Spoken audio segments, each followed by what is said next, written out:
Everyone knows there is a famous say that Beit Hamikdash will come down from sky. Rashi says it, Right. not just anyone. It's Yeah. Rashi who says it, but most of people don't know. Even a lot of Rabbanim were very surprised to hear that Rashi himself says in different places Just gonna say, yeah, I've seen that Am Yisrael needs to build the Beit Hamikdash. Yeah. There is a machlokes between Rashi to Rashi. We need to make the Beit Hamikdash. It's quite obvious for all of the Mefarshim. We need to make the Beit Hamikdash down here with our hands. And the Beit Hamikdash from the sky will come in different ways. That's what they say. Some of them say it will come. We will see a special help from Shamayim during the building, and this will be something no one can ignore. Some of them say after we will finish the building, we will see all of the things that the human hands don't do perfectly. So we will see suddenly we'll see them perfectly from Shamayim. Or Ramchal says that there is a soul of the Beit Hamikdash that was before Hashem made the world. Hashem made the Beit Hamikdash that's above, and that's the soul of the Beit Hamikdash. And once we build the Beit Hamikdash down here, it will the soul will come into the body of the Beit Hamikdash that will make. The Mishkan happened that way. Moshe Rabbeinu built the Mishkan, and then Hashem filled it with His Shekhinah. Same thing happened with Shlomo Melech. He built the Beit Hamikdash, and then Hashem came in and completely filled it with almost like a palpable, almost a semi-physical Shekhinah that like people couldn't even be in at the same time. They had to leave. It's because you could say like, oh, how's that the Beit Hamikdash? Well, the Beit Hamikdash is only a Beit Hamikdash, is only the Beit Hamikdash if it's filled with Hashem's Shekhinah. So it makes total sense that the Shekhinah itself should be called the Beit Hamikdash and should be just as the Beit Hamikdash is a spiritual building. Without it, it's same like when Nebuchadnezzar destroyed the Beit Hamikdash, and we're told that he didn't really destroy the Beit Hamikdash. Hashem left. Once he left, it wasn't a Beit Hamikdash. It was just bricks.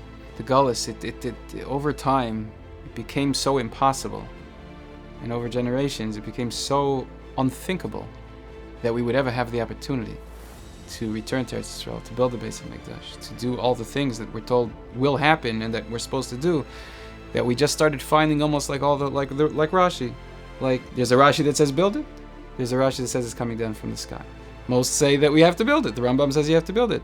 But we started only picking the few Mefarshim, the few places, even in Tanakh, the few places in Tanakh where everything's about waiting for Moshiach, waiting for Hashem, and we took those and we put those on a pedestal. We said, this is all we can do, because that's what the people needed. That's what the Jewish people needed in order to survive. Because they said, we need a nes, because there was so much suffering and so much difficulties over time. And now that we're back in Eretz Yisrael, now that we have the opportunities like you're doing right now, it's so ingrained in people's mentality. People in Eretz Yisrael are starting to become more open to it, but people in Chutz La'aretz, it's still, for a lot of people, it's still so ingrained in their gullus mentality that they can't fathom that somebody in this world could be building the Beit Hamikdash. I'm sure that there are people that are going to see this video and they're going to say, crazy, fanatic, extremist. I think it's in a certain sense, it's partly this ingrained subconscious that we have from Galus. I think it's also a fact that if people really recognize that we can do these things, we can build the Beit Hamikdash, we can build up Eretz Yisrael, we can build the kingdom of Moshiach. If people would really agree and recognize that these things are possible, that would create a certain responsibility. People need to recognize that Hashem didn't give the Torah to Malachim. Malachim are purely spiritual. If Hashem wanted a world of just divine spirituality and everything is going to be, straight from Hashem, straight from Shemayim, then He didn't need to create humans. He didn't need to create the world. He could have just created the Malachim, He created Shemayim, just leave it at that. Why did He do everything else? Because the entire everything that we are is Hashem, for whatever reason He wanted. He wanted to create this physical world, and our job was, we're still trying to fix Adam's sin, is to bring Hashem's Shekhinah into this world and create this perfect existence of Hashem and physical, spiritual, and And to just say that everything is, the Moshiach is going to bring Jews to Eretz Yisrael. The Moshiach is going to build the Beit Hamikdash. The Moshiach this, Moshiach that. It's beautiful. If that happens, I'll be very happy.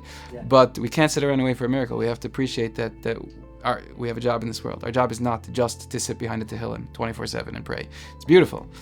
But if you're a physically capable person, if you have legs, if you have arms, if you have a working body, there's time to learn. There's a time to daven, and as Shlomo Melech always says, there's a time for everything. Sometimes there's a time to close the siddur, close the Gemara, go out and actually perform the Torah that you're learning.